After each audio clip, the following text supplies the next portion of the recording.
E aí, tá tudo bem com você? Bom dia, eu sou o Wellington Calazans, este é o programa Duplo Expresso, que começa a partir de agora, o programa de segunda a sexta, e é transmitido em diversas páginas e grupos, e também na página duploexpresso.com, que gera o programa para outras plataformas. Eu sou o Wellington Calazans, falando ao vivo direto de Estocolmo, capital da Suécia, e estou com o Rômulus Maia.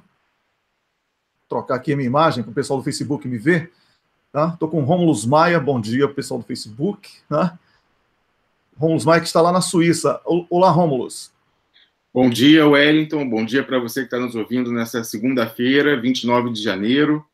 Hoje nós vamos ter um programa muito bom, né, Wellington? Com o nosso novo colunista de política, estreou semana passada, João Vicente Goulart, filho do presidente João Goulart, e também o Carlos Krebs, que é o nosso amigo aí, já ajudava muito nos bastidores, né, Wellington? E agora vem também para conversar diretamente com você que está do outro lado, falando, ele que é designer, arquiteto, falando aí de uma maneira diferente sobre esse aspecto aparentemente técnico, mas uma visão humanista da arquitetura.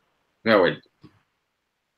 É isso aí, Rômulus. Daqui a pouquinho o Carlos Krebs vai estar com a gente. O programa de hoje tem que comentar um pouco uma live que foi feita ontem entre 4 pessoas, eu, Rômulus, o Wilson e também o Rubens, que é o nosso comentarista de assuntos jurídicos, o Wilson, que é professor de comunicação da Universidade IMB Morumbi, e nós falamos aqui sobre estratégias de comunicação, estratégias jurídicas, estratégias políticas, para que possamos sair desse marasmo. Né? Como foi dito ontem no programa, a defesa do Dr. Cristiano Zanin não pode ser ação política, até porque não é apenas a candidatura de Lula e a situação de Lula que está em jogo. Toda a democracia, todo o avanço contra os trabalhadores, todo o avanço contra o patrimônio nacional, contra a soberania nacional, o Estado social, e por isso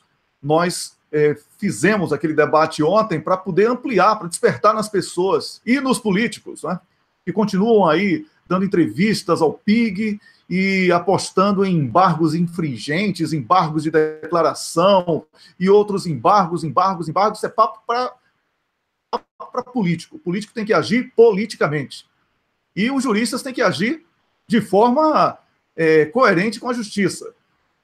Então, foi decretado ontem, na verdade foi decretado pelo TRF4 que o golpe é o Ministério Público e o sistema judiciário, com raríssimas exceções dentro dessas instituições aí.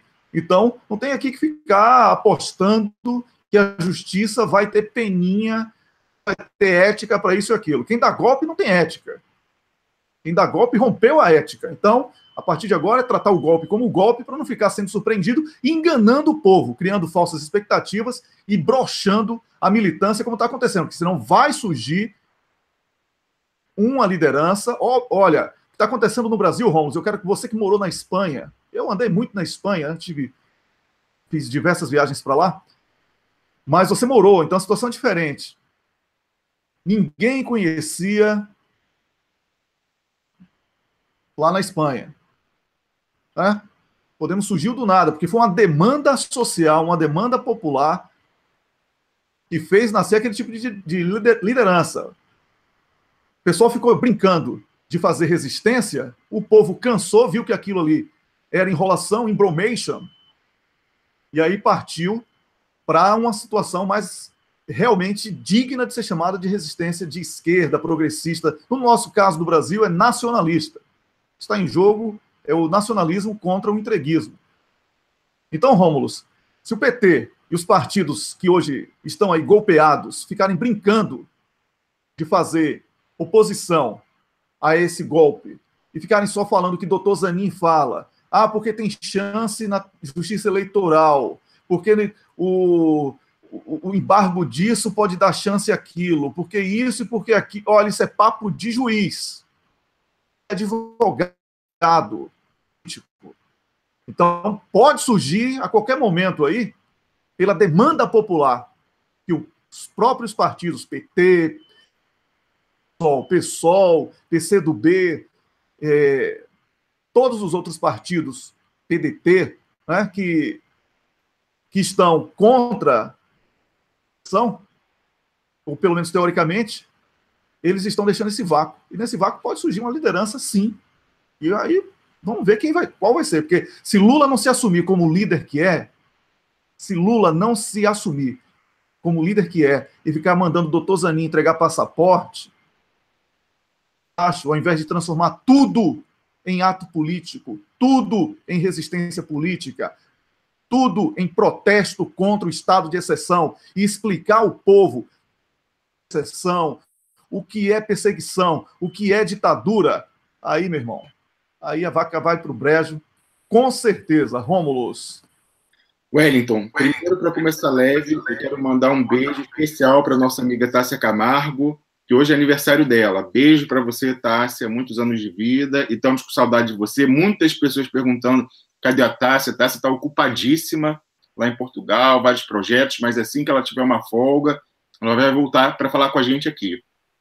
E aí agora vamos para a parte dura, né, Wellington? Realmente, eu concordo com tudo que você falou. O programa de ontem está com muita repercussão. Eu tenho recebido... Eu agora acordei de manhã, fui ver as reações, né, porque a gente terminou aqui super tarde, passava das 11 já. E assim, a maioria concordando com o que a gente falou, concordando com a nossa perplexidade, com essa inação, ou com tiros no pé nos primeiros dias, já após o 24/1.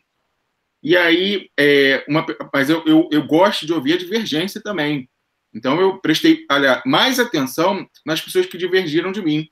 Então, um dileto amigo, uma pessoa muito inteligente, falou: não, você está errado com relação a dizer que o Lindbergh não tinha que dar entrevista para a Folha de São Paulo, porque o que vem aí é um parlamentarismo, muito provavelmente, e ele precisa garantir a reeleição dele para a gente ter voz no parlamento. Eu quero saber, Wellington, quantos votos o Lindbergh Farias ganhou em Nova Iguaçu, reduto eleitoral dele, no Rio de Janeiro, com aquela entrevista à Folha de São Paulo. Eu quero saber quantos votos ele ganhou com aquela entrevista. Eu quero saber quantos votos esses deputados ganham com quebra-queixo. Quebra-queixo são vários, tudo bem. Mas com entrevistinha lá daquele pinga-fogo com a Globo, no Salão Verde. Quero ver quantos votos eles ganham na base eleitoral deles. E vamos ver o custo-benefício. Fazendo isso, eles estão ganhando voto? Não estão ganhando voto. Mas estão perdendo a legitimidade de depois dizer que é uma imprensa golpista. A gente perde esse argumento. Porque eles estão normalizando a atuação daquela imprensa. O Wellington, a entrevista do Lindbergh Farias, na Folha de São Paulo, saiu no mesmo dia em que o dono do jornal, o Otavinho Frias, publicou um editorial falando que agora a eleição estava boa porque tirou o radicalismo do Lula. Como que é isso? O cara escreve que foi certo, que agora a eleição tem que ser sem o Lula, que isso é correto, vibrando com isso. E o Lindbergh dá entrevista para esse veículo, na normalização, e falando coisas, desculpa, inconvenientes, senador Lindbergh. Vamos pensar melhor antes de nos pronunciarmos. Por exemplo, dizendo aquela história que o Lula está gravando vídeos, aí ele fala, vai ficar guardado no cofre do Instituto Lula os vídeos. Senador Lindbergh, próxima vez o senhor passa a senha do cofre também. Vai dizer, então diz que o Lula está gravando vídeo, vai dizer onde que vai ficar o vídeo gravado do Lula? É sério isso? E aí, pior ainda, qual que é a chamada? Qual que é a chamada, Wellington? Presidente Lula será o candidato do PT, mesmo preso. Então, peraí, um senador da República está aceitando a hipótese do Lula ser preso? Eu prefiro a Gleisi, que falou que Lula não ia ser preso e ia ser candidato. Eu não entendi o Lindbergh dar essa chamada para a Folha de São Paulo, Lula vai ser candidato mesmo preso. Gente, vamos pensar mais antes de falar coisa, né? Principalmente para esse pessoal que vai pegar a casca de banana onde vocês vão pisar. Então, primeiro, se não quer pisar em casca de banana, não dá entrevista para esses veículos. Agora, em dando, que eu já sou contra, vamos ser mais espertinhos. Certo? Não é, Wellington? Pois é, ser mais espertinho. É isso aí, Rômulus. Eu quero falar o seguinte, tem duas coisas que você falou aí que eu preciso retomar. A primeira é o aniversário de Tássia Camargo, isso então, quer dizer, deveria ser feriado aqui na Europa e também no Brasil, né? Feriado de... Aniversário de Tássia Camargo é um evento, né? Parabéns, Tássia. Muitos anos de vida, saúde e felicidades para você, que essa data seja repetida por muitos e muitos anos. E obrigado por tudo que você faz aqui pelo programa, tá bom? Seja muito feliz. E a segunda coisa, que papo é esse aí, rapaz, de que vai ter parlamentarismo? Eu sei que eu votei num plebiscito pelo presidencialismo. Vai rasgar outro plebiscito sem combinar com o povo? É acordão? Tá tendo acordão aí para sacar a intenção de 2 vezes? Por 2 vezes houve. Eu já disse, é presidencialismo. Parlamentarismo é outro golpe. Isso aí, meu irmão, é por isso que eu estou dizendo, vai nascer outra esquerda. Porque essa esquerda fofinha de slogans, não vai ter golpe, meu amigo mexeu com ele, mexeu comigo, né? Tudo rimado, vai virar samba, é tudo... Né? E fiz até uma letra de uma marchinha de carnaval, porque tá tudo tão assim rimado, né? Tá tudo tão bonitinho e fofinho. Ora, isso é fazer política, rapaz? Como é que você vai dar entrevista à Folha de São Paulo, Lindbergh? Que decepção do cacete é essa? Mesmo dia que bota um editorial chamando Lula de radical? Radical é essa imprensa porca, com respeito aos porcos. Entendeu? Radical é o que a Globo faz. Radical é tirar a CLT. É ter uma justiça que vende delação e se planta, se vende como dona da ética que está limpando a política. E vocês não fazem nada. Cadê Tacla Duran, minha gente? O cara que estava lá dizendo, denunciando venda de delação. Vocês têm que se apegar a isso. Não é que ficar querendo bancar o... Ah, eu sou moderninho, eu estou no Twitter. Ah, eu sou moderninho, eu estou no Facebook. Ah, fale sério, Rômulo. Vou passar para você aí, porque eu vou ligar para o Carlos Krebs agora. Então eu vou fazer um comentário brevíssimo enquanto você liga para o Carlos Krebs. Eu estou vendo um monte de gente compartilhando ontem uma fala do ministro Luiz Roberto Barroso. Eu não aguento mais isso, não é possível tanta alienação. O Barroso é o capitão do golpe juristocrático no STF. Aí o pessoal, quando ele entra e bate boca com o Gilmar, o pessoal odeia o Gilmar e é binário, né? Ah, você está batendo no Gilmar, é meu amigo. E compartilha falas do Barroso. O Barroso é muito pior que o Gilmar. O Gilmar é um ministro político, o Barroso é um ministro antipolítica, qualquer política. Então, gente, não pode uma pessoa do nosso lado ficar dando voz a falas do ministro Barroso. É inacreditável. Ele é infinitamente pior que o Gilmar Mendes, infinitamente mais nefasto, mais deletério. Infinitamente. Ele vai lá no Wilson Center, o mesmo lugar onde foi o Moro, falar para os patrões. Como assim que a gente está compartilhando? Aí o pessoal me marca, achando que eu vou compartilhar. Não compartilho, não. Eu estou aqui todo dia metendo pau nele, como que eu vou compartilhar coisa do Barroso? Inacreditável.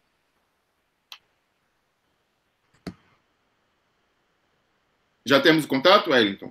Continue conversando um pouquinho aí com o público, eu lhe chamo daqui a pouquinho. Perfeito. Vamos continuar, então. Então, eu acho, Wellington, que recomendo a todos, quem não viu ainda, que veja o programa de ontem. Muitas pessoas têm reagido falando, nossa, eu quero que todo mundo do PT veja esse programa, as linhas de ação, e, assim, coisas concretas. A gente falou ali, porque uma coisa assim, eu falar do problema, a gente quer saber também a ação. Então, ali a gente falou, a fala do Rubens, eu acho que todo mundo tem que prestar muita atenção, falando das leis que abriram as válvulas para arbitrariedade, 2 leis, se fossem alteradas, resolveriam. Então, todo mundo vendo o programa para ver a ação, Wellington. É isso aí, eu já estou aqui em linha com o Carlos Krebs. Carlos Krebs, bom dia para você, prazer tê-lo aqui de volta ao programa. Bom dia, Wellington. Bom dia, Rômulo. Bom dia a todos. Carlos Krebs, que é arquiteto, mora na fronteira aqui entre a Suécia e a Dinamarca, na cidade de Malmö, e é um dos grandes colaboradores do programa, e trabalha muito com a gente aqui nos bastidores. Carlos Krebs, você deu um título aí, eu prefiro até que você repita, né? Parece filme, parece chamada de documentário do Discovery Channel. Então, comenta aí o seu tema de Cidades Invisíveis, Passagens Secretas e Tribunais Medievais. Pode repetir aí, porque ficou um pouco baixa a sua voz. Cidades Invisíveis, Passagens Secretas, Tribunais Medievais. É isso aí. Então, Carlos Krebs está cheio de mistério. O que significa isso? Qual a relação entre a arquitetura? Qual a relação entre a história contemporânea, a história política contemporânea que você conseguiu fazer, né, nesse emaranhado de coisas que nós estamos testemunhando diariamente? Assim, Wellington, talvez o Rômulo, que é mais afeito à área, vá conhecer o termo ordalha, que era uma prática de que se usava na Baixa Idade Média, onde os julgadores lavavam as mãos e entregavam à vontade divina a punição ou a inocência de alguém que fosse acusado. O juízo de Deus, né? E é mais ou menos o que aconteceu em Porto Alegre semana passada. Tivemos um julgamento, pelo menos, como eu esperava que fosse um julgamento, onde outro rebate, alguém contrapõe e leitura de script. Não teve, a sentença já estava dada muito antes, aquilo ali era todo um jogo de cena. Gente, não estavam falando para gente. Eles estavam jogando para a galera, é isso. Estavam jogando para a galera deles. A galera deles. E eu, quando era criança, gostava muito de passagens secretas, aquela coisa de tu puxa um livro numa estante, abre uma porta, tu vai para uma sala. Essa coisa me fascinava e isso me ajudou a fazer arquitetura, a querer ser arquiteto. Eu gostava de brincar, de desenhar passagens secretas, de desenhar plantas baixas passando de um ponto A para um ponto B, não uma coisa física, mas pela ideia, a concepção de mudar a realidade. Uhum. E isso aconteceu quando eu recebi um manual de mudança da realidade, que é o livro Cidades Invisíveis, do Ítalo Calvino. Certo. Quem tiver a oportunidade de ler, vale muito a pena. Ele conta, através de Marco Polo, a descrição de inúmeras cidades ao imperador da Mongólia, o cara que era o neto de Gengis Khan, Kublai Khan. Ele era dono da China, dono da Mongólia, ele tinha um império, uma vastidão, mas ele não saía da sua corte. Então ele dependia sempre dos olhos dos outros para dizer como é que era o seu império.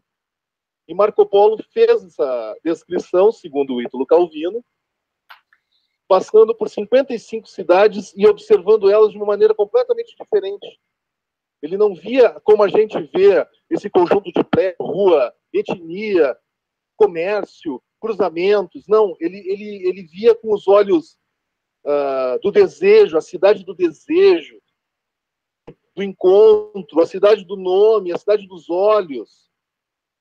Ele captou a atenção desse imperador que sempre queria que ele contasse mais e mais e mais do que ele via. O que nós não vimos semana passada? Nós não vimos mais uma cidade invisível. Ele não contou para o imperador. Uhum. Então... Exatamente. Porto Alegre não foi uma cidade invisível, não teve poesia, não teve lirismo. Teve na véspera. No dia do julgamento, ela foi a cidade mais previsível do Brasil. O dia do julgamento foi mais previsível e talvez o palco de um dos mais bizarros espetáculos já promovidos pela justiça, né? Assim, foi uma coisa ridícula. O mundo está rindo da cara do Brasil e do brasileiro. E, lamentavelmente, Porto Alegre fez parte desse circo sem lona, aquele circo bem vagabundo, né? Aquela coisa bem chifrinho mesmo, né? É isso, Carlos Krebs? É isso que aconteceu. Enquanto o atirador de faca estava mandando o brasa lá, a mulher dele fugiu com o trapezista, né? Aham. É isso que aconteceu semana passada. É isso. Então, o Carlos Krebs, vamos lá, eu estou com um pedido aqui, uma demanda de tela inteira lá para o Facebook, aqui feito pela Camila, mas agora já é tarde, viu? Só na transição de amanhã, tá? Carlos Krebs, só para concluir a sua fala, tem aí na sua relação histórica, arquitetônica e, enfim, esse apanhado que você fez, alguma semente boa que possa ser deixada aqui para que até sexta-feira possam ser colhidos bons frutos? A semente que a gente pode deixar é de tentar entender como é que é feito esse percurso. Percurso que fez o Marco Polo para contar as historinhas lá para o Kublai Khan, ele carrega uma coisa muito importante. Ele carrega na narrativa uma cartografia que a gente tem que parar de seguir aquilo que simplesmente querem que a gente veja.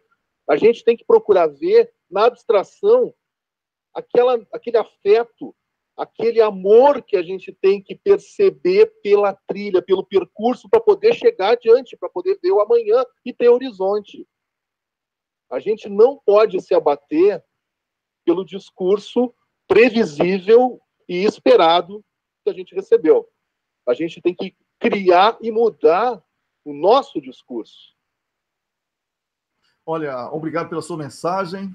E é isso que a gente está tentando aqui, né? Dar uma nova narrativa. Mas a gente precisa do apoio do político, precisa do apoio do militante, porque o pessoal fica limitado a reproduzir o que o PIG fala, dando ênfase à narrativa do inimigo. A gente fica reativo e a gente tem que parar com isso. Senão a gente vai ficar num caminho de rato sendo reativo. A gente tem que ser proativo. Nós é que temos que ditar o discurso. Senão a gente não vai conseguir se impor. Rômulus, pode falar, Rômulus. Antes da gente se despedir do Carlos Krebs, eu queria fazer uma pergunta. Ele, como arquiteto, nosso consultor em arquitetura, na democracia, no Estado de Direito, nós temos 3 pilares, né, do Estado, que é o Executivo, o Legislativo e o Judiciário. O que acontece, Carlos, aí fica o teto aqui da democracia. O que acontece se um começar a crescer? O que vai acontecer com essa construção, Carlos Krebs? Ela vai desabar. Ela vai romper os pilares e vai vir tudo abaixo. Uhum. Pois é, a previsão... A questão é, se ela acontecer como a gente está assistindo, o Judiciário vai se proclamar como a nova República do Brasil. Será que é isso que a gente quer? Pelo menos não foi isso que o povo elegeu e votou. Não é isso que está escrito na Constituição, não é, Carlos? Exatamente. Então, aí o que está valendo? Exatamente. O que está valendo hoje no Brasil é quem grita primeiro no Judiciário. Quem grita primeiro no Judiciário está valendo. E como disse ontem, de forma muito feliz, o Rômulus, é a República do esteja preso. O Brasil virou a República da Meganhagem. Esteja preso é a palavra de ordem. Aí acabou, pronto. O juiz disse esteja preso, não adianta. Você tá, mas preso por quê? Porque eu quero. Porque o seu cabelo está mal penteado. E aí não cabe mais embargos infringentes. Pronto, acabou. É isso. Aí você entendeu alguma coisa? Nem eu, mas está preso. Vamos discutir atrás das grades. É isso. Então, Carlos Krebs, eu agradeço a você por ter feito esse paralelo e que a gente encontre essas saídas secretas para a vergonha. Nós vamos encontrar, nós temos direitos a muitas passagens secretas. É isso, para que a vergonha fique para trás. A gente encontra uma saída secreta que traga luz a essas trevas, tá bom? Ok. Felicidades para você, obrigado. Tema muito bom, ficou devendo texto para a gente publicar, mas nada perdido. Manda aí que a gente publica hoje. Já está na mão de vocês aí, depois vocês publicam no site. Tá na mão de nada, então combine com a Camila. Um grande abraço, tudo de bom. Ok, um abraço. Valeu, tchau. Tchau. Conversei aqui com o Carlos Krebs, como vocês ouviram, o nosso colaborador direto do programa e também... Opa, eu estou falando aqui, agora sim, agora eu estou mudando de tela. Conversei aqui com o Carlos Krebs, o nosso colaborador do programa, na parte dos bastidores, aqui nos bastidores do programa, mas também uma pessoa maravilhosa que diretamente está ativo, né, aqui nas questões da arquitetura, empatia, política, e agora é o nosso comentarista dia de segunda-feira. Rômulus, e você? Para o nosso próximo convidado, já vou passando para você. Eu lhe chamo daqui a pouquinho, tá bom? Wellington, lembrando que a arquitetura é a face humana da engenharia, né? A engenharia vê a sustentação, mas o que torna o ambiente humano, o lado artístico, que dá o prazer estético, é a arquitetura. E você sabe que isso é o que faz nós humanos, Wellington, que nos diferencia dos animais, é o nosso prazer puramente estético, pela arte. E isso é que os animais irracionais não têm, E uma das definições de quando surgiu o ser humano, lá atrás, na pré-história, é quando ele começou a fazer a arte. Então, pintar lá aquela caverna de Lascaux, na França, aquela lá da Espanha. O Picasso, você sabe que o Pablo Picasso falou que o pínaco da arte, o momento mais alto da arte, foi aquela pintura daquelas aquelas cavernas, lá tem uma na Espanha, me foge o nome agora, que é lindíssima. Aí ele fala, aquilo foi o máximo da arte. Depois disso a gente tenta chegar lá, mas não chegamos ainda. Pois é, o Rômulus, e de arte em arte aí, a gente fazendo esse paralelo entre arte e história, né? A gente agora vai chamar o nosso comentarista que carrega a história no nome, né? E por isso já é uma obra de arte da história política brasileira, é uma arte viva. O João Vicente Goulart. Bom dia, João Vicente Goulart. Bom dia, como é que vocês estão, Wellington, Rômulus, tudo bem? Prazer em falar com vocês aí, como é que estão? Estamos bem, né? Apesar dessa luta estar enchendo já o saco, né? Usando uma expressão bem popular, né?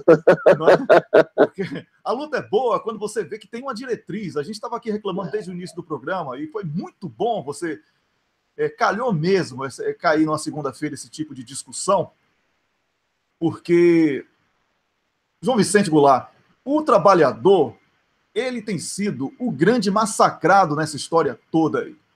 Nós temos aí uma luta em defesa do símbolo do trabalhador hoje, na política, que é Lula, mas a esquerda, os blocos progressistas nacionalistas, né? Esse bloco não está sabendo comunicar com o povo. E eu estou reclamando aqui com o Rômulus e a torcida do Flamengo, do Corinthians, do Palmeiras, do Grêmio, do Inter, do Botafogo, do Atlético Mineiro, do Cruzeiro, do Bahia. A gente está aqui reclamando que o pessoal está repetindo o que a Globo fala, o que a Folha de São Paulo fala, fica dando entrevistinha lá, reproduzindo notícias dele, comentando a narrativa. Não tem uma narrativa, o João Vicente Goulart. Como é que nós vamos botar o trabalhador nessa história? De trabalhador você entende, hein? É verdade, Wellington. Nós estamos vivendo um período, um processo muito difícil esse julgamento do presidente Lula trouxe um pouco as pessoas, a esquerda ficou um pouco impávida com isso, quer dizer, meia imobilizada nesse sentido de tomar uma posição em conjunto, de tomar uma posição coesa na frente de tudo o que está acontecendo. Eu ontem mesmo estive num congresso aqui no Brasil, em Aparecida, da COBAP, um congresso dos aposentados, que também é um segmento de nossa sociedade que produziu no Brasil, trabalhou, e eles realmente, havia mais de 1.500 pessoas no auditório lá da Catedral, e esse processo de luta tem que ser coordenado e tomar as ruas, porque o processo de quitação, não é, desta dívida com nossos trabalhadores e aposentados que construíram esse país, ela está sendo acelerada cada vez mais, porque, veja só, todo o conjunto de medidas que estão sendo tomadas é contra os trabalhadores, ou seja, não importa mais se de qual partido de esquerda está sendo perseguido ou não, o que importa é dirigir esta onda de sequestro de direitos dos trabalhadores em cima de aposentados, em cima dessa legislação que modificou toda a CLT, que foi a terceirização do trabalhador, do trabalho dos nossos trabalhadores brasileiros, e agora a grande preocupação também não é se esta reforma da Previdência vai passar ou não. Esses movimentos do governo Temer, todos eles são em cima de liquidar esses direitos e de liquidar os instrumentos que possam reverter essa situação. Olha só, a extinção do Ministério da Previdência, colocando os recursos à disposição do Ministério da Fazenda diretamente, sem a participação, sem a opinião daqueles que são os beneficiários do recolhimento desses valores para aqueles que trabalharam a vida inteira. Então, eu acho que nós temos aí realmente um processo de reorganização pela frente dessas forças populares. Esta mídia da Globo, desses jornais tradicionais, da Folha, Estadão, etc., nada mais é do que uma organização. Agora mesmo, essa campanha da Globo sobre a cidadania, faça um vídeo, isso claramente nos demonstra que eles estão se preparando para fazer um grande cadastro de WhatsApp do Brasil e de tudo, para usar uma campanha, exatamente numa campanha aonde nós, do quadro e da base das forças populares, estamos nos desorganizando. Então, eu acho muito grave essa situação hoje, se nós não nos empenharmos em ter uma agenda comum nos diferentes campos da esquerda, porque só uma agenda em comum é que vai nos unir. Nós não podemos tentar nos unir em torno apenas daquilo que estão fazendo o PT, com o presidente Lula. Nós temos que construir uma agenda que sirva a todos os campos da esquerda para que nós possamos sair, ganhar as ruas e lutar contra essa situação de coisas que estão acontecendo no nosso país. A situação realmente é uma situação difícil e uma situação que está nos levando a esse impasse de apenas observarmos a destruição de nossas instituições, daqueles instrumentos que nós teríamos, como o Ministério da Previdência, o Ministério da Reforma Agrária, que já não existe mais, enfim. Nós estamos vendo aí possível destruição não só dos direitos, como dos meios que a sociedade teria para recuperá-los. João Vicente, eu vou passar aqui para o Rômulus. Rômulus, agora é a sua vez de perguntar. Obrigado, Wellington. Wellington, o som do João Vicente está bom, mas o seu agora me chamando estava um pouquinho baixo. João Vicente Goulart, nós vimos na semana passada nós chamamos aqui de uma tentativa de mudança de regime para a juristocracia, substituindo a democracia, o governo do povo. E eu queria perguntar para você, um registro histórico, que você relatasse para a gente o papel do judiciário e do STF no calvário da sua família, que se confunde com o calvário do Brasil a partir de 64. Qual foi o papel do judiciário naquela oportunidade e em que isso se diferenciaria do papel do judiciário nesse novo golpe que está aí se desenvolvendo e se aprofundando desde 2016? Bom, nós temos propugnado, diante desses acontecimentos que nós estamos presenciando aqui no Brasil, que 2018 é um momento que nós vamos ter a oportunidade não somente de mudar, não é? Uma situação de um Congresso aí completamente subserviente, um Congresso onde mais de 300 parlamentares estão sendo processados aí por esse modelo de parlamento, né, que nós temos visto completamente inoperante, ou seja, subserviente a grupos e não ao povo brasileiro. Hoje nós temos aí uma legislação eleitoral que para eleger aqui um deputado federal, eu estou em São Paulo agora aqui, em São Paulo se gasta 15, 20 milhões de reais. Então isso separa qualquer tipo de democracia dentro do nosso parlamento. E quando nós olhamos o nosso parlamento e depois olhamos o nosso judiciário, nós também estamos presenciando um judiciário velho, um judiciário também propugnado nesse sentido de estar submisso a esses interesses econômicos fortíssimos no nosso país.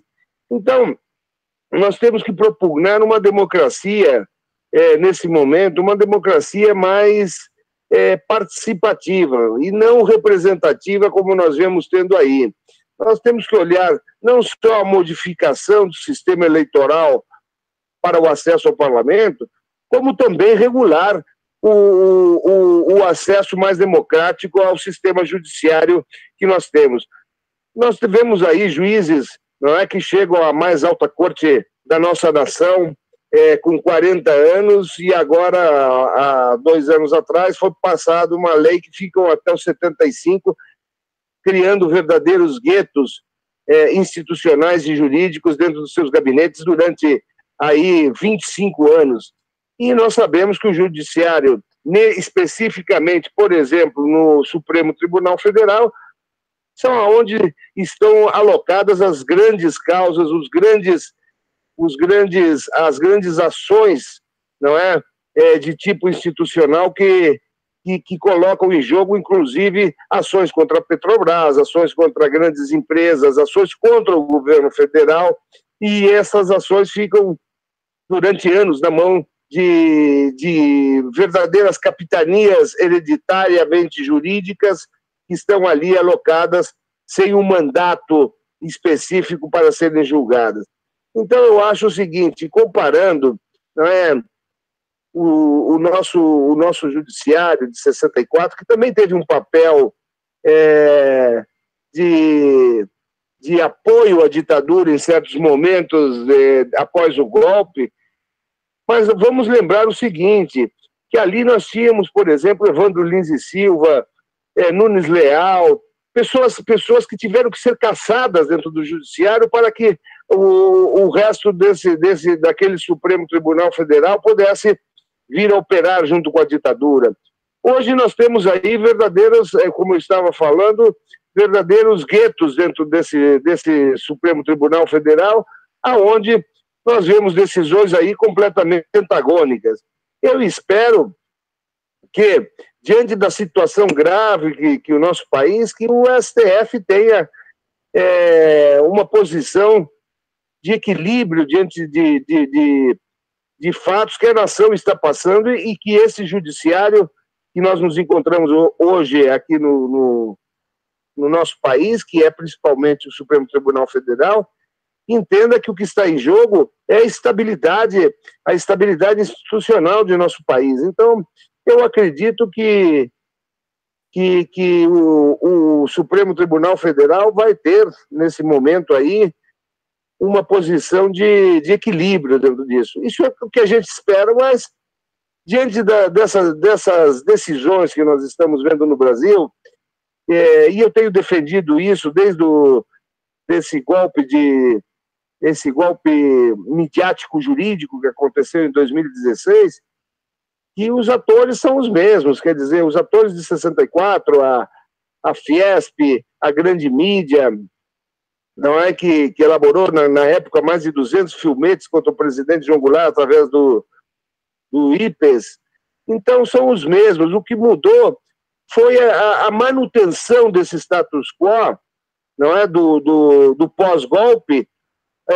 Lá foram usados os militares e aqui nós estamos usando a ditadura das togas, que nós estamos vendo aí decisões completamente esdrúxulas diante do panorama político e diante da falta de responsabilidade institucional, democrática, que o judiciário tem que ter no momento político de tal envergadura que nós estamos vivendo. Então, eu acho que nós temos que pensar que esse nosso judiciário possa ter esse equilíbrio. Se não, é propor, não é, nessas eleições, aquele que vier ser presidente, colocar as nossas populares pedindo que essa democracia seja mais participativa do que representativa. E pedir uma mudança no modelo de manutenção dos nossos juízes e um acesso mais democrático aos tribunais que nos representam. Então, em outras palavras, você acredita que caminhamos aí para a necessária reforma do Poder Judiciário, é isso? Sem dúvida, eu acho que não só do Judiciário, como eu acho que também tem que haver uma profunda reforma política do acesso ao nosso parlamento. Não é mais possível que só se elejam deputados. Eu sou a favor do voto em lista. Nós temos um parlamento aí que é o único parlamento que nós não temos um cientista para debater a matriz energética, debater a matriz atômica. Nós não temos um grande filósofo, um grande poeta, É porque essas pessoas não têm o dinheiro suficiente, não têm votos para representar o Brasil naquelas condições que merecem cada setor, seja ele científico, político, comercial, administrativo. Então, eu acho que nós temos que lutar por algumas reformas políticas que nos tragam mais representatividade, não é? Inclusive na administração e na gestão pública. Olha, eu conversei aqui com o João Vicente Goulart, o nosso comentarista de política nacional e também internacional, quando tiver que fazer relação, porque não existe esse negócio de política nacional mais, não é, o João Vicente? Não estamos dentro de uma bolha. Então, João Vicente, muito obrigado por ter vindo aqui mais uma segunda-feira. Parece que vai ser o mesmo seu dia de conversar com a gente. Então, nós estamos à disposição, Wellington, Rômulus. Para nós sempre um prazer e uma satisfação estar conversando com esse grupo de pessoas que estão pensando no Brasil e desejando ao Brasil uma pronta recuperação do nosso sistema democrático dentro do nosso sistema político. Olha, desejo um ótimo dia e na próxima semana estaremos aqui mais uma vez para mais uma conversa e que você possa trazer mais uma vez uma palavra aí de força para essa camada da sociedade que está sendo negligenciada em todo esse processo, né? Como você falou, está muito representativa e pouco participativa. Beleza, um grande abraço a vocês e meu grande carinho a todos vocês aí. Muito obrigado pela participação. Obrigado, grande abraço. Eu conversei aqui com o João Vicente Goulart, ele que já carrega a história no próprio nome, né, Rômulus? Dispensa a apresentação pormenorizada. E agora a gente vai aqui nessa nossa conversa com o público, resgatando um pouco do que foi dito pelo Carlos Krebs, pelo João Vicente Goulart, e também o que falamos ontem no debate, e a necessária atualização para que você comece o seu dia com argumentos fortes, para que juntos possamos derrubar o golpe de toga que está em curso no Brasil. Rômulus Maia. Wellington, vou complementar aqui o que eu disse antes, vamos falar de uma coisa leve, um breve intervalinho, para falar. A frase do Picasso, eu achei aqui o nome, a caverna magnífica na Espanha, tem a pintura rupestre lindíssima, se chama Altamira, no norte da Espanha, na Cantábria. E o Picasso falou, famosamente disse, desde Altamira, tudo é decadência. Altamira foi o ápice, de lá a gente só vem caindo. E também que o pessoal diz que a Capela Sistina, aquela obra lindíssima do Michelangelo, é a Altamira do Renascimento. O pessoal fala, aquela ali é a Altamira do Renascimento. E uma que também é lindíssima na França, que eu mencionei aqui, é a de Lascaux. Então, assim, são duas que são lindas, é de Lascaux. E, normalmente, essa da Espanha eu não sei se pode visitar, mas a da França eu sei que não pode, porque quando ela é lacrada, inclusive com uma porta de uma chapa lá de chumbo enorme, porque quando descobriram e abriram, o ar não entrava, e o ar oxida, estava sumindo a pintura. Então eles botaram, mas antes disso eles fizeram um mapeamento 3D de tudo, construíram uma réplica perfeita, que inclusive fica circulando o mundo de maneira itinerante, o museu, toda réplica você entra, reconstruiu a caverna, você entra e você vê igualzinho. Então quem tiver a oportunidade, não perca, porque é sensacional. E a arte, né? A arte, como eu falei, a arte é o que nos torna humanos, é um dos, assim como a religiosidade, então, um dos marcadores para dizer, foi ali que começou o ser humano moderno. São ritos funerários, então, enterrar aos seus colocando flores, pintura, usar colares, isso é o que ali nasceu a humanidade, a cultura é a arte, isso é o nascimento, e é bom nesses momentos, Wellington, que a gente está de tanta dificuldade, lembrar o que nos torna humanos, né? Lembrar a nossa humanidade. Humano é paradoxal, a gente vê aí ações tão desumanas desses que tocam o golpe, não pensando no próximo, não pensando na maioria dos brasileiros, e ao mesmo tempo o humano é capaz de fazer coisas belíssimas, né? Então o ser humano é o melhor e o pior do mundo, sem sombra de dúvida, não é, Wellington? Com certeza, Rômulus. Mas somos humanos e temos aí humanos de tudo que é tipo, né? Temos que agora unir os humanos que têm compromisso com os humanos e vamos tentar aí reconstruir esse desmonte. Falando sobre o Brasil especificamente, temos que juntar os humanos que trabalham inclusive pelos humanos que estão lutando contra si mesmos. O que a gente chama de pobre de direita aqui, na brincadeira, né? Na verdade, uma alienação política. E isso é política mesmo. Quando a gente fala sobre monopólio de imprensa, aí você vê o baixíssimo nível de comentário em alguns posts, ou o nível de raciocínio de algumas pessoas sobre o verdadeiro quadro da política brasileira atual. O cara confunde democracia com eleição, partido com Estado, Estado com governo, segurança pública com soberania nacional. Essa é uma alienação generalizada. E isso tudo é fruto desse monopólio perverso da comunicação social, que não tem compromisso em mostrar, diferenciar as coisas, e tem como objetivo mesmo promover essa confusão mental, intelectual, e na informação, através da informação ou da desinformação.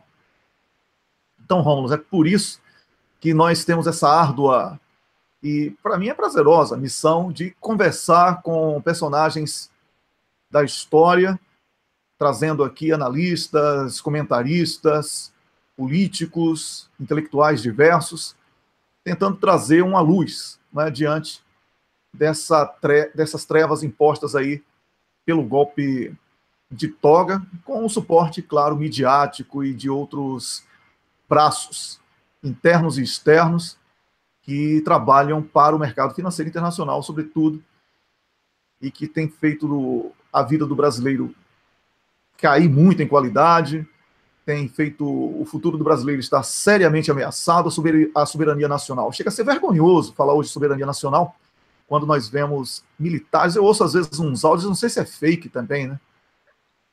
Pode ser, mas tem uns áudios aí de uns militares falando cada carga d'água que eu fico, sabe, já ouvi falar em vergonha alheia, né, Rômulus? Então, realmente é dose. O cara não perceber que o próprio país, que ele deveria, na condição de quadro da defesa, defender, está sob ataque, o cara não consegue enxergar isso, ainda fica falando de ditadura bolivariana, comunista, não sei o quê, de uma ignorância tão grande, e assim, é só a renovação total mesmo, assim, demite todo mundo e traz novos aí, pelo amor de Deus. A Polícia Federal, por exemplo, tem que acabar. A Polícia Federal está aprovada, não tem condição de existir mais. A Polícia Federal tem que acabar e tem que unir aí com como se diz, Receita Federal, e criar uma polícia fiscal, que é o maior crime do Brasil é sonegação de imposto. Então a gente tem que ir para cima de quem sonega. Polícia Federal não prende traficante de droga grande, né? Só quer pegar o menino lá da esquina do morro para fazer manchete para a imprensa que está certamente envolvida com o tráfico, não é? Polícia Federal que está fazendo esse trabalho aí de proteger um segmento da política e perseguir outro. Então não faz mais sentido. Tem que acabar a Polícia Federal e fundir com polícia Aí aproveita que a delegada Macarena foi promovida a superintendente, não vai ter espaço para ela, já demite também, vai mandar, né? Manda ela procurar uma superintendência da casa do cacete, não é? Vai botar uma melancia na cabeça e ganhar a vida na sinaleira, não é isso que ela quer para o povo? Malabarismo na frente dos semáforos? Então, bota a delegada Macarena nessa vida aí. Tá bom, Rômulus? É isso aí. Wellington, eu acho importante a gente retomar, como você está retomando alguns pontos do que a gente discutiu ontem. Depois eu queria falar das ações, repetir de novo o que a gente pensou, fora que a gente já tratou da questão do Rubens. O Rubens falou uma coisa importantíssima, são aquelas 2 leis, tem que ser mudadas. Abriu as portas do inferno, as leis que deram superpoderes aos juristocratas, ao Ministério Público e ao juiz, total arbítrio para interpretar livremente, que são cláusulas abertas, mal redigidas, intencionalmente mal redigidas, intencionalmente. Isso que é o trágico. Mas a questão é o seguinte, antes de eu falar das ações, eu queria falar da atitude. E a atitude que a gente cobrou muito do PT, ontem eu até me exaltei, as pessoas falaram, muita gente gostou, mas tem gente que ficou preocupada, falou assim, não fica tão investido, bebe uma água, relaxa, não sei o que e tal. E aí, gente, me afeta pessoalmente, quando eu vejo coisas assim, me afeta. Quando a gente vê você sabe que uma leitora, Wellington, falou para mim, assim, como é duro torcer para time ruim, time que joga mal, porque você vai ter que torcer mesmo. Você sabe que vai tomar goleada, que vai fazer tudo errado, e você continua torcendo, é a sua sina. Então, assim, mas vai gritar, você está vendo o jogo, você grita. Então, assim, tava realmente ontem exaltado, porque a gente está num momento chave, depois daquele julgamento do 24/1, é a hora de pesar milimetricamente uma coisa meio sinestésica, mas pesar cada grama ou analisar milimetricamente cada próxima ação. A gente não pode entrar numa confusão comunicativa, entendeu? Não pode o presidente Lula falar uma coisa na quinta-feira à noite e a atitude, né, a diferença entre palavras e atos. Então, ele chamou o pessoal ali para iniciar uma ideia de insubordinação e o pessoal, Wellington, o pessoal do lado de lá passou recibo. Como eu comentei aqui, na sexta-feira seguinte, a jornalista Helena Chagas publicou uma coluna que você via ali que ela tinha conversado com ministros de cortes superiores, falando assim, não, atacar a justiça de frente prejudica o Lula. E aí falando, e aí no artigo dela, ela fala, não, porque ele se voltar contra o Estado de Direito, tira votos dele. Primeiro eu quero saber que Estado de Direito? Não tem Estado de Direito. E segundo eu quero saber que voto que o Lula vai perder se insurgindo contra essa justiça que está aí. Só se for o último voto, Wellington, da pessoa que mora no Leblon, na Asa Sul, em Brasília, no Leblon, no Rio de Janeiro, na Asa Sul, em Brasília, ou nos Jardins, em São Paulo. O último que votava nele, pode ser que ele perca. Mas o pobre, não. O pobre não vai cair nessa... o Lula está afrontando o Estado de Direito, não vou mais votar nele. Não, esse é o voto do Lula. Então, não tem essa, não. E aí na sequência, ela fala, e também tem o seguinte... Se ele ataca o judiciário como um todo, isso vai criar um espírito de corpo. E aí, como que o STF se ele está atacando o judiciário, como o STF, o STJ, o TSE, que são parte do judiciário, vão se sentir solidários, vão sentir alguma simpatia, alguma solidariedade em relação ao Lula e ajudá-lo. Aí falou, vai criar um espírito de corpo, eles vão ter que proteger os seus. Aí eu respondi para a Helena Chagas, não pode criar o que já existe. O que a gente viu ali na quarta-feira, eles cobrindo o erro do Moro, com erros mais grosseiros ainda. Você falava aí, Wellington, da baixa qualidade dos comentários, né, em portais do pobre de direita. Eles têm o judiciário que merece. Porque com aquele voto daquele Laus, gente, como é que aquele cidadão é um desembargador federal? Como é que aquele cidadão é um desembargador... Que concurso é esse? Que meritocracia é essa? Do sujeito falar frases ridículas, platitudes, e ainda de baixíssima qualidade técnica, falar, se ele é acusado é porque ele fez alguma coisa, se ele fez alguma coisa, ele está errado. Gente, vamos botar sai do tribunal e vamos julgar numa mesa de bar. A qualidade que eles julgaram foi de uma mesa de bar. Isso é a meritocracia brasileira? Deus me livre dessa meritocracia. A mesa de bar é mais sábia, mais versada.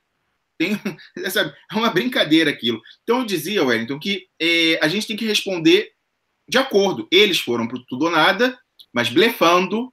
Isso é importante falar, blefando. Aquilo foi um blefe. Você via, eles passaram metade do julgamento tentando reafirmar a autoridade deles, inclusive, né, se tratando lá, senhor professor doutor, vossa excelência, e quando falava do Lula, Luiz Inácio. Que é o Luiz Inácio. Por quê? Eles querem se colocar acima. Nós somos a lei. Você é o reles cidadão igual a qualquer outro. Eles precisavam reafirmar, porque eles sabem que estava sendo julgado ali o maior líder popular da história brasileira, não só popular, porque ele é querido pela maioria do Brasil, mas popular, que é o único que veio do povo, popular povo. É o único trabalhador que chegou a esse nível de liderança. Então, eles precisavam reafirmar sua legitimidade, ficar todo o tempo falando, e a Constituição. Então, a gente tem que dar a resposta de acordo, ir também para o tudo ou nada. Se aquela fala do Lula na quinta-feira já provocou essa reação no STF, é porque ele estava no caminho certo. E foi errado no dia seguinte, 12 horas depois, aquela entrega do passaporte. A gente falou, não era para ele resistir à ordem, mas era para fazer de outra maneira, de uma maneira que mostrasse a resistência, a irresignação diante da escalada do arbítrio. Então, por isso que eu falo que cada passo agora tem que ser medido milimetricamente. Então, não é mais tempo, Wellington, para eufemismos. Não é mais. E aí eu publiquei um exemplo que eu achei muito bom. O André Singer é um intelectual orgânico do PT. Foi porta-voz do governo Lula até 2007, quase entrando já no segundo mandato. E aí ele é colunista da Folha, ele é professor da USP, e ele é colunista da Folha. E aí eu falava que esse diálogo meio atucanado, né, meio com eufemismos, entre petistas e tucanos de São Paulo, ele tem muito desse DNA uspiano, da USP, porque a parte intelectual, tanto do PT como do PSDB, saiu da USP. Então, eles são colegas de departamento, eles conversam na salinha dos professores, são colegas nas bancas examinadoras, estão tudo ali, né? Tudo é sutil, são né, colegas. Então, não tem muita sempre usando, colocando algodão entre os cristais, tudo gente muito fina, gente muito refinada, educada. E aí o André Singer, Singer, não sei como se fala, qual o correto, no Brasil, acho que fala Singer, né? Publicou um artigo na Folha de título: Lula inelegível coloca a democracia em estado de suspensão. Sério? Agora que entrou em estado de suspensão a democracia? Ou ela acabou, vem morrendo, acaba sendo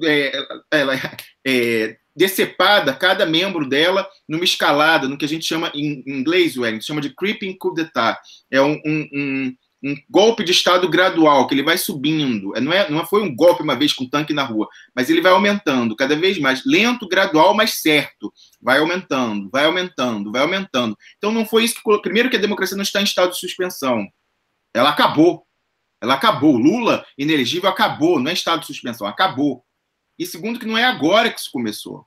Então é uma escalada. Não é mais tempo para eufemismo. Se para publicar na Folha tem que ser esse tipo de linguagem, ok. Mas o PT não pode se pautar por esse tipo de linguagem. Não há mais espaço para esse tipo de dinâmica uspiana de debate político tucano-PSDB. Não dá mais. A sociedade não está mais nesse... Não, a temperatura já elevou muito. E eles romperam todas as regras do livrinho. Não é a gente que vai ficar seguindo normas de etiqueta e de boas maneiras. Não é. Então não dá. E aí eu lembrava, Wellington, quando ele era o porta-voz do presidente Lula, ele tinha o apelido de Lorde. Falaram, ele é um Lorde inglês. E aí eu achei na internet, o dia que ele saiu do Palácio do Planalto, né, pediu demissão, o presidente Lula fez uma cerimônia para honrá-lo, né, e agradecer pelo trabalho.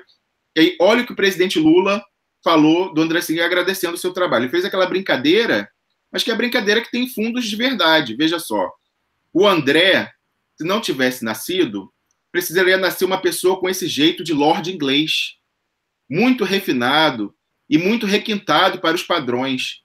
Até nem sei como é que ele entrou no PT, porque é até refinado demais para os nossos padrões. É o jeito do presidente Lula de brincar, mas tem um fundo de verdade aí, ainda mais nesse momento. Não é hora de Lorde inglês, do pessoal com abotoadura, está na hora de ir para o pau. Não dá mais, como eu falei na nota do PT, dizer que setores do judiciário. Não, é o judiciário. Se quiser fazer exceções, fala, o judiciário salva exceções individuais, mas institucionalmente ele está atacando o partido. E o pior, como eu falei, não é a candidatura Lula. Eles vão barrar, eles não vão entregar o poder ao PT. Essa é a questão. Então, eles ficam alimentando a ilusão, pensando assim, com o presidente Lula preso, a gente vai eleger uma bancada de 200, 250 deputados e vamos eleger o candidato, o poste do Lula no primeiro turno. Não fecha o golpe, minha gente, vamos raciocinar. Se entrasse qualquer pessoa, um presidente do PT, o primeiro ato ia ser indultar o presidente Lula, tirá-lo da prisão e colocá-lo como ministro-chefe da Casa Civil, na articulação política. E eles sabem, por que eles impediram o Lula de assumir a Casa Civil? Eles sabiam que o Lula ia impedir o golpe com a sua habilidade, com a sua sagacidade, com a sua habilidade de comunicação. Então, eles sabem que mesmo que seja a pessoa mais despreparada que seja eleita pelo PT, ele vai tirar o Lula da cadeia e vai colocar lá. E aí vai estar escudado, porque com o Lula lá ninguém não tem como tirar. Ele veio aí mensalão, o Lula se reelegeu com a votação amplíssima em 2006. Então, eles sabem que não tem factoide, com o Lula não cola. O Lula não cola, ele tira de letra todo esse pessoal do PIG. E aí foi aquilo que a gente comentou na sexta-feira, Wellington, que eu complementei. Por que eu falei, usei o exemplo do André Singer, que é o espiano e essa coisa do Lorde Inglês? Porque a gente comentou ali na sexta-feira que eu vi uma sinalização, né? Os eventos do PT, o protocolo diz que o Lula é sempre o último a falar. Você vai numa escala crescente de importância para chegar no clímax. E aí, naquele evento importantíssimo da quinta-feira, aquele principalmente, depois do pronunciamento do juízo lá de exceção político do TRF4, chamaram falou Glaze, falou de... Aí chegou o Lula, um evento longo, primeiro os advogados e tal, e aí Lula, e aí todo mundo ouviu, e aí ele veio com aquele, falou que não ia reconhecer aquela decisão sensacional, aplaudir. E aí, na sequência, todo mundo já sabe do PT, todo mundo foi levantando para ir embora. Aí a Glaze pegou o microfone e falou, não, gente, volta, que o Fernando Haddad tem algo a falar, ele vai falar sobre o programa de governo. Aí vem o Fernando Haddad. Obviamente, para meio entendedor, ou até para uma pessoa que não seja uma anta, entendeu a mensagem. Depois do Lula vem o Haddad. Então, assim, eu achei um erro primeiro, não sei se pensaram sobre isso muito, mas, assim, o nome do evento, assim, a tônica do evento, Lula será candidato. E aí, eles chamam o plano B para falar depois. Como que, assim, Lula será candidato, ou sim, e aí depois botam o Haddad para falar depois dele. Foi assim, né, mensagem dúbia ali, isso não gostei. E aí, como eu falei, né, a gente usa, isso aqui eu citando o que estava na cabeça de quem pensou isso, a gente usa a enorme visibilidade desse ato, internacional, inclusive, para deixar claro para qualquer não anta, ao quebrar esse protocolo sagrado do PT, do Lula encerrar os eventos, que tem plano B.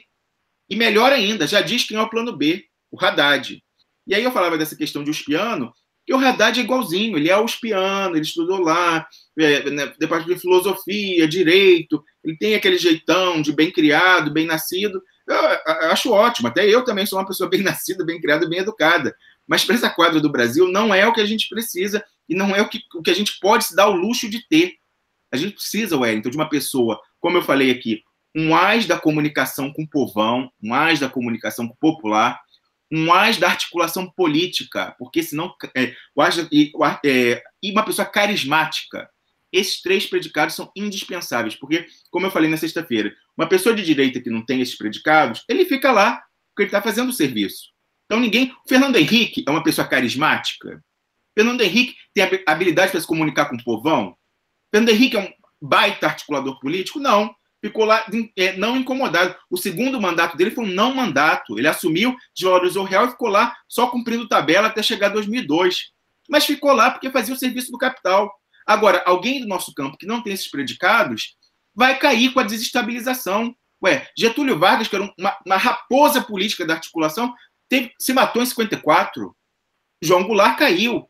Dilma caiu. O Lula concluiu o mandato, porque ele tem, no grau mais elevado possível, esses três predicados. Então, a gente não pode se dar o luxo de ter um doutor espiano desse, né, que com a abotoadura tal, legal. Não podemos. É um defeito nosso. A nossa democracia é imatura, incipiente, instável, sujeita à desestabilização. E a gente, para ganhar a eleição, não basta ganhar, Dilma ganhou e caiu. Para a gente ganhar e ficar e governar, tem que ser uma pessoa com esses predicados. E eu não vejo eles no Fernando Haddad. Eu gostaria muito que o Brasil tivesse num ponto de eleger um quadro da excelência do Fernando Haddad. Mas nós não podemos nos dar esse luxo, infelizmente. O que você acha disso, Wellington? Olha, Rômulo, você está coberto de razão. Líder, ele não é forjado com a indicação de alguém. Líder é alguém que é forjado por uma demanda social.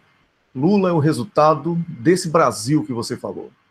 O Brasil do povo desdentado, o Brasil do povo desempregado, e que ele soube tão bem conversar, dialogar, ouvir, e por isso que quando chegou na presidência da República, depois de ter perdido algumas eleições, né? Foram 4 eleições, ele estava preparado para levar para aquele povo tudo o que ele construiu na condição de líder, né? E tudo que o povo atribuiu a ele para que ele fosse considerado um líder. Então, obviamente que transferência de voto, esse poder de transferência de voto, Lula tem, porque um líder tem essa coisa. Ele provou isso 2 vezes com Dilma, não é? Dilma era uma anônima no primeiro mandato, e quando concorreu ao primeiro mandato, e foi eleita. Né? Foi eleita, inclusive, contra o candidato ladrão que representa a elite brasileira e a imprensa, que é José Serra. Tá? Então, o homem da bolinha de papel, né? Farsante, tem contas na Suíça e agora está liberado pela justiça. Está liberado para gastar o roubo. A justiça maravilhosa aí. Então, Lula pode indicar qualquer pessoa, certamente. Agora, essa justiça, esse estado de exceção vai permitir... Porque quando perceberam que Haddad poderia ser candidato, começaram a perseguir Haddad. Jacques Wagner, alguém botou lá, não sei aonde, uma nota aí de rodapé, perto das...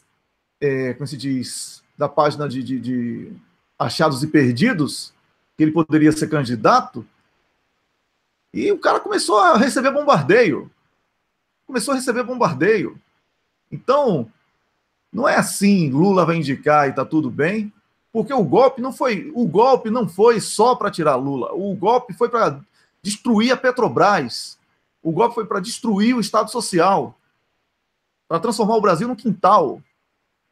Ou você entende isso e luta de verdade, dando nome aos bois, como o Rômulo costuma dizer aqui, é a instituição, poder judiciário, é o Ministério Público que é o golpe, é a imprensa golpista, tradicionalmente golpista, não deixou de ser golpista. Você tem que denunciar isso todos os dias. Se tiver uma entrevista coletiva e um jornalista do PIG fizer uma pergunta, antes de responder, polemize. Olha, vou lhe dar essa oportunidade porque eu defendo a pluralidade da comunicação, coisa que vocês não defendem. E aí responde. Você tem que fazer como Brizola, antes de responder, você faz a sua propaganda do seu pensamento. Foi por isso que Brizola, mesmo depois de morto, foi tão útil e é tão útil. As frases que Brizola falou nos anos 80 sobre a Rede Globo como inimiga do Brasil e do brasileiro, se é bom para a Globo, é ruim para o Brasil, se é ruim para o Brasil, é bom para a Globo, essas coisas que a gente repete como sendo de Brizola, e que ele nem falou dessa forma, mas isso é porque ele conseguiu plantar sementes muito boas de resistência. E não existe isso na política atual. O político atual, ele está preocupado em aparecer bonitinho, né? Aquele lema que Falcão denunciava lá na música dele, e a música de Falcão está acima do que ele pensa hoje, porque parece que ele também agora virou mais um reacionário, né? Elomar, Vital Farias, Elba Ramalho, Zé Ramalho, parece que todo mundo ficou aí alienado político. Então, mas ele fala, é melhor escapar fedendo do que morrer cheiroso. Tá? O PT e a ala de esquerda, a progressista, nacionalista hoje, está querendo ficar cheirosa. Não é. Você tem que lembrar que você vai morrer de qualquer jeito. Então, se é para morrer, você tem que morrer lutando. Citei o exemplo do Saddam Hussein, não é? Que desmoralizou George Bush e Tony Blair. No debate de ontem eu falei sobre isso. Saddam Hussein foi para um julgamento, esculhambou. Disse quem era George Bush, disse quem era os Estados Unidos, disse quem era Tony Blair. Eu não vi nenhum político de esquerda falar assim, olha, temos que romper, ainda que temporariamente, as relações com os Estados Unidos da América, para que nós possamos entender o nível da ingerência dos Estados Unidos no Brasil. Pronto, bastava isso. Mas ninguém fala nada. Daqui a pouco, vão tirar foto apertando a mão de Mickey. Só falta isso. Só falta isso para consumar o estado de alienação. Roberto Requião foi muito feliz quando denunciou o analfabeto político na política brasileira. É muito político analfabeto. É muito político sem estratégia. O político que, primeiro assessor de imprensa que ele contrata, o critério do cara, ele tem amizade com o pessoal da Globo, ele tem amizade com o pessoal da Folha, ele pode me dar ali 15 segundos na Globo, ele pode me dar página amarela na Veja. Pô, isso é critério para escolher assessor de imprensa? Isso é critério? Você tem que pegar um cara que entenda de estratégia de comunicação, que lhe ensine a falar, que lhe ensine a articular, que lhe ensine a escolher a frase certa, a começar um discurso com um impacto, trazendo o público que recebe a sua mensagem para o seu pensamento, e não para o que conduzem você, como vocês estão aí. São boiada da imprensa, vocês falam que a imprensa quer, vocês nem percebem isso. Esse sabão que eu estou dando aqui na área de comunicação, Romulo, eu falo com propriedade, porque eu trabalho com isso há 30 anos, certo? Eu não posso admitir esses erros sucessivos, essa imagem simbólica que você falou do doutor Zanin cabisbaixo entregando o passaporte. Isso foi uma rendição do cacete. Era Lula ficar lá sentado em pé, com o passaporte lá em cima, 388 milhões de câmeras de todo mundo filmando, a polícia roubando o direito de Lula ir e vir. Para falar sobre combate à fome na Etiópia. Você já pensou que manchete do cacete? Mas ele fez um vídeo muito bonito. Porra, não é a mesma coisa. Não é a mesma coisa. Vocês têm que aprender a comunicar. E outra coisa, esqueçam esse papo furado de classe média. A classe média que está hoje aí pedindo, a parte da classe média que está pedindo a prisão de Lula, que está soltando fogos, essa não tem jeito. Não tem jeito, você não vai conquistar esse voto. O voto que você tem que conquistar é aquele que elegeu o PT 4 vezes. O voto do pobre, do faminto, do desdentado. Vocês estão abandonando essa base. Vocês não podem abandonar essa base. Quando eu falo PT, eu falo todo mundo, PCdoB. Pessoal não se fala, porque o pessoal, eu sempre chamei de PSTU de Ipanema, com raríssimas exceções. Certo? E o deputado Glauber, que eu vou mencionar aqui, é uma pessoa que eu admiro demais dentro daquele partido. Tem um discurso afinadíssimo com a modernidade do que deveria ser a esquerda no Brasil. Então não é aqui o partido todo, mas tem células boas, eu tenho que destacar células boas, tá bom? Agora, que esse papo furado de dar entrevista ao PIG, reproduzir link do PIG, aí o PIG esculhamba todo dia, aí bota assim uma notinha: governo Temer faz mal à saúde. Aí todo mundo compartilha, dando credibilidade. Quem faz mal à saúde é uma imprensa que ajudou a botar o governo Temer e que mantém o governo Temer e que se utiliza do governo Temer refém, certo? Para encher os burros de dinheiro. É esse o debate? Como a mídia que se diz privada é tão estatal no Brasil? Esse é o debate sobre comunicação? E como é que você vai dar entrevista? Esse pessoal, porque... Ô Rômulus, lutar contra o judiciário nesse momento, sobretudo o Ministério Público, é condição de sobrevivência da política. Não é de Lula, não é do PT, é da política. Todos os políticos que pensam precisam entender isso. A política está sendo invadida. A política está sendo invadida por pessoas que não recebem voto, por juízes que não recebem voto, por promotores que não recebem voto, Rômulus. É você agora. Wellington, eu acho que você lembrou aí pontos essenciais e eu lembrei de algo enquanto você falava. Não há essa coisa que você falou aí do eu vou botar um assessor de imprensa que veio da Folha, que veio de sei lá onde, porque ele vai me dar isso. Gente, não tem acordo mais possível não tem mais acordo possível. Primeiro, vamos ver a fidelidade, né? Esse pessoal aí, se você olhar, Wellington, tem várias pessoas que trabalhavam na comunicação do governo que agora estão do outro lado, lá, trabalhando para políticos da direita. Então, assim, a pessoa não tinha camisa, né? Ele era o passe temporário. É o ideal? Não sei. Quer dizer, sei, não acho que seja o ideal. Mas não tem acordo possível. Não tem acordo possível com o capital e com o PIG, que representa o capital no Brasil.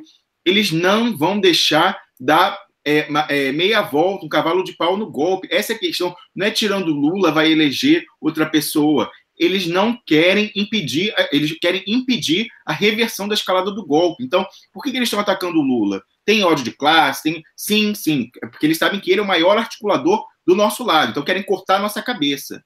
Mas não é só porque ele seria o presidente, porque eles não querem que esse projeto volte. Então, mesmo qualquer poste que ele coloque, vai sofrer uma saraivada de todas as sujeiras e sacanagens possíveis nessa eleição, que vai ser a mais suja de todos os tempos. No último caso, fraude na urna. Eles vão tentar tudo.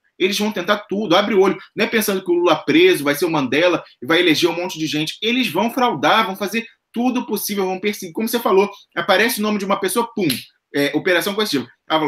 É o Fernando Pimentel, pum, acrônimo. É o Jacques Wagner, pum, operação. É o Haddad, indiciamento na PF. Vai ser isso, eles vão atrás de qualquer um. Então não vai ser, a questão não é só pessoal do Lula. Ele tem a questão pessoal porque ele é o cérebro, ele é o articulador. Isso sim, mas não é só porque eles vão impedir a reversão. Por isso que eu falei, Wellington, que o mandato do judiciário foi revogado.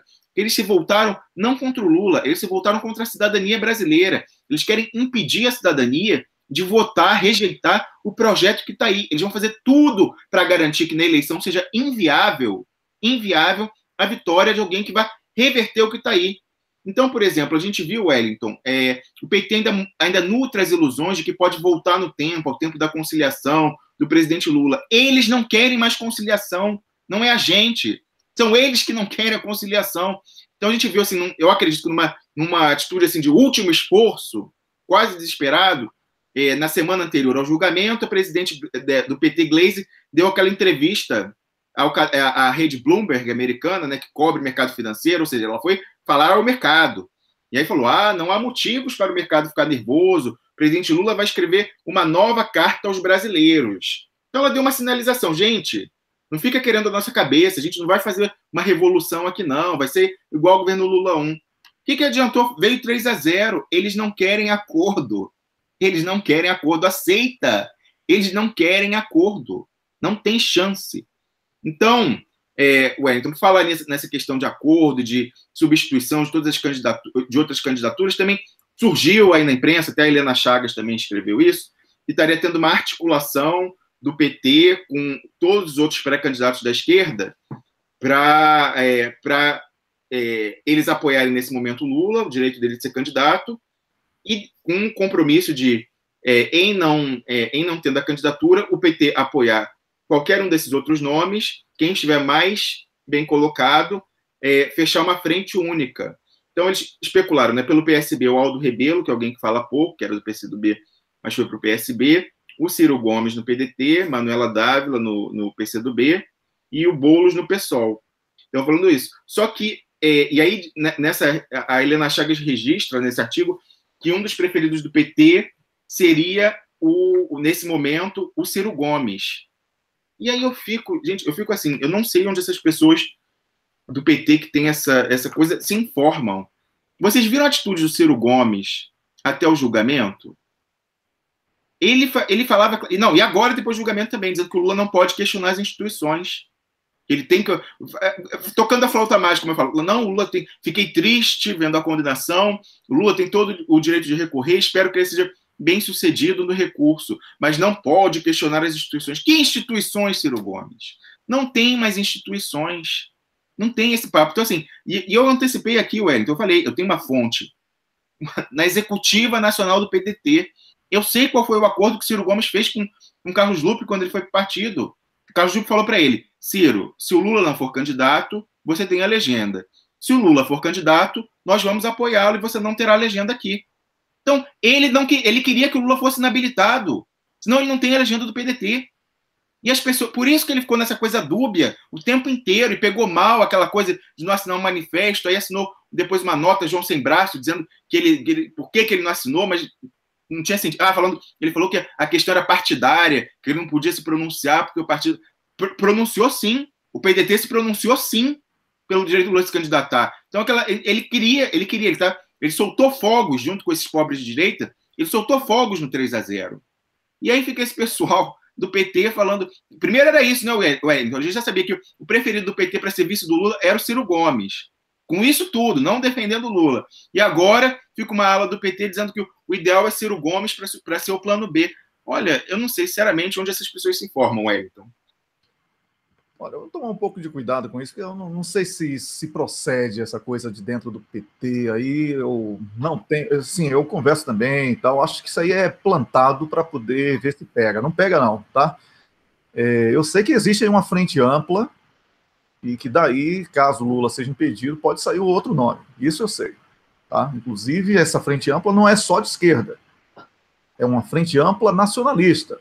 Pessoas até que apoiaram o golpe contra Dilma e que estão hiper arrependidas, e até por necessidade de sobrevivência política no Nordeste, sobretudo, precisam pular aí dessa fogueira, e iriam apoiar, certo? Então, isso aí eu sei, e é uma coisa muito mais consistente, porque não é uma questão aqui ideológica mais. É uma questão de resgate da política. A política foi invadida. Como você falou aí, Rômulo, instituição, nada, não tem instituição. Quando existe um golpe, não tem instituição. Então, ou a gente trabalha com a realidade de que as instituições estão falidas e estão querendo se sobrepor umas sobre as outras, ou vai ficar sofrendo golpe sobre golpe. E o pior, enganando o povo, não está mostrando ao povo o que é que está realmente acontecendo. E por isso eu digo, o lado bom disso tudo é que esses caras estão aí pensando em quem vai ser candidato, quem vai ser o primeiro coveiro de Lula, caso Lula, não é, morra e etc. na disputa. Está todo mundo esquecendo uma coisa. Existe uma demanda ideológica. E é muito grande. Essa revolta com determinados nomes e posições deste e daquele, como você se colocou aí em relação ao Ciro Gomes, existe em tudo que é canto. E em relação a cada candidato. Existe uma demanda. Existe um nacionalismo de verdade, não aquele de bater continência para os Estados Unidos, de entregar a floresta amazônica porque o Brasil não sabe tomar conta, etc. Eu estou falando de nacionalismo de verdade que vai fazer brotar o novo líder. O bom disso tudo é que a política é dinâmica. A política não tem vácuo. Então, Lula que use da liderança que tem e articule melhor, admitindo que existe um golpe e atue contra um golpe. E não ficar aí entregando o passaporte, terceirizando a entrega de passaporte. Foi isso que aconteceu. Não é? Terceirizou a entrega do passaporte. Pode acontecer isso. Rômulo, chegando o momento final do programa, tem um cocô do dia para você, Rômulo. Wellington, o cocô do dia é o cretinismo que ainda existe, o cretinismo legislativo, judiciário, midiático e geopolítico do PT, que não chama a coisa pelo próprio nome, entendeu? Então, vamos dizer, cretinismo legislativo, parar de falar que o Congresso vai resolver, judiciário, parar de falar de apelação e recurso, midiático, parar de falar com a Folha de São Paulo, com a Globo, e geopolítico, parar de não mencionar que a gente está sofrendo uma guerra híbrida, um ataque dos Estados Unidos, do capital financeiro, usando o aparelho do Deep State, do Estado Profundo, a inteligência americana, que foi capturada pelo capital financeiro. Então tem que dar nome aos bois, Wellington. Então, meu cocô do dia é o pessoal que tem medo de dar nome aos bois, Wellington. E vai ser para mim também. Acho que é espetacular. Você resumiu, inclusive, tudo que foi dito no programa de hoje. Quero agradecer ao Carlos Krebs, ao João Vicente Goulart, nossos comentaristas da segunda-feira. Quero agradecer, sobretudo, a você que compartilha, curte as páginas e acompanha o programa. E eu recomendo que você... Eu não vou mais botar musiquinha quando tem cocô do dia não, tá, Rômulo? Porque basta isso aqui. É o cocô. O cocô aqui vai para o cretinismo. Inclusive está tentando enganar o povo, né? Dá descarga aqui, descarga, desceu, tchau. Vocês ficam agora com o Leonardo Atushi no Brasil 247, falando sobre política. Bom dia, amanhã, às 6 da manhã, estaremos de volta com mais um programa, discutindo com novos convidados e trazendo mais debate na veia para você. Grande abraço. Rômulus, até lá. Tchau, tchau.